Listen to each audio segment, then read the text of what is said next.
இரண்டாவது சொல்கிறான் ஹலகல் இன்சான மின் அலக். ஹலகைக்கு உங்களுக்கு கருத்து தெரியும். என்ன கருத்து? படைத்தான். ஹலக என்றால் என்ன?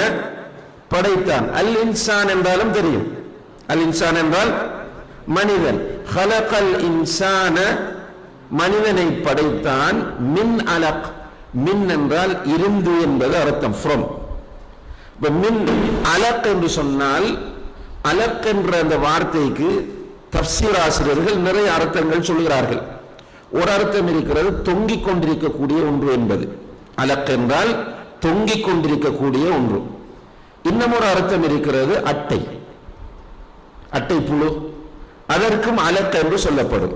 இப்ப தஃப்சீர் ஆசிரியர்கள், ஆரம்ப கால தஃப்சீர் ஆசிரியர்கள் இதற்கு விளக்கம் சொல்லும் போது இரத்த கட்டி அல்லது தொங்கிக் கொண்டிருக்கக்கூடிய அட்டை வடிவமான ஒரு இதிலிருந்து படைத்தான் என்று சொல்கிறார்கள். நவீன காலத்தில் சில தஃப்சீர் கருத்து சொல்லக்கூடியவர்கள் அந்த மனிதனுடைய ஆணுடைய விந்தணுவும் பெண்ணுடைய சினை முட்டையும் சேர்ந்து அந்த கரு கட்டும் போது அப்படி ஒரு அட்டை வடிவமான ஒரு நிலைக்கு வரும். அந்த ஆரம்ப ஸ்டேஜை நீங்கள் பார்த்தால் இப்படி அட்டையை போல தொங்கிக் கொண்டிருக்கும். அப்படியான நிலையிலிருந்து படைத்தான் என்று அல்லாஹ் தஆலா சொல்கிறான். அப்ப அலக் என்றால் ஒரு அர்த்தம் என்ன? இரத்த கட்டி. ஒரு அர்த்தம் இரத்த கட்டி. இன்னும் ஒரு அர்த்தம் அட்டை. நேரடி அர்த்தம் தொங்கிக் கொண்டிருக்கக்கூடியது. இந்த நிலையிலிருந்து மனிதனை அவன் படைத்தான். ஹலகல் இன்சான மின் அலக். மனிதனை இந்த தொங்கிக் கொண்டிருக்கக்கூடிய அல்லது அலக்கில் இருந்து, நம்ம சிம்பிளாக அலக்கில் இருந்து என்று எடுப்போம். இந்த மூன்று கருத்தையும் மனதில் பதித்து வைத்துக் கொள்ளுங்கள். அலக்கில் இருந்து மனிதனை அவன் படைத்தான். திரும்ப சொன்னான் இக்ரா. இப்ப இரண்டாவது கருத்து ஆட்டோமேட்டிக்கா புரிஞ்சிடும். இக்ரா என்றால் என்ன? ஓது. வரப்புக. ரப்புக என்றால் என்ன? உணவு ரட்சகன். வரப்புக அல் அக்ரம். உன்னுடைய ரப் அக்ரமாக இருக்கிறான். உன்னுடைய ரப் அல் அக்ரமாக இருக்கிறான். இதுவும் கொஞ்சம் டீப்பா நம்ம பேச வேண்டிய ஒரு விஷயம். அல் அக்ரம் என்பதை தர்ஜமத்துல் குர்ஆனில் நீங்கள் பார்த்தால் மிக கண்ணியமானவன், மிக சங்கையானவன் என்று போட்டிருப்பார்கள். ஆனால் அது ஒரு பரந்த கருத்தை தரக்கூடிய ஒரு சொல்லாகும். தஃப்சீர்ல நம்ம அதை பார்ப்போம். அப்ப இக்ரா, நீ ஓது. வரப்புக, உன்னுடைய ரட்சகன் அல் அக்ரம், அக்ரமாக இருக்கிறான்.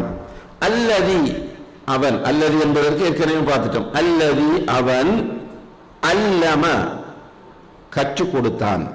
அல்லம என்றால் இல்மிலிருந்து வந்தது. அல்லம என்றால் கற்றுக் கொடுத்தான்.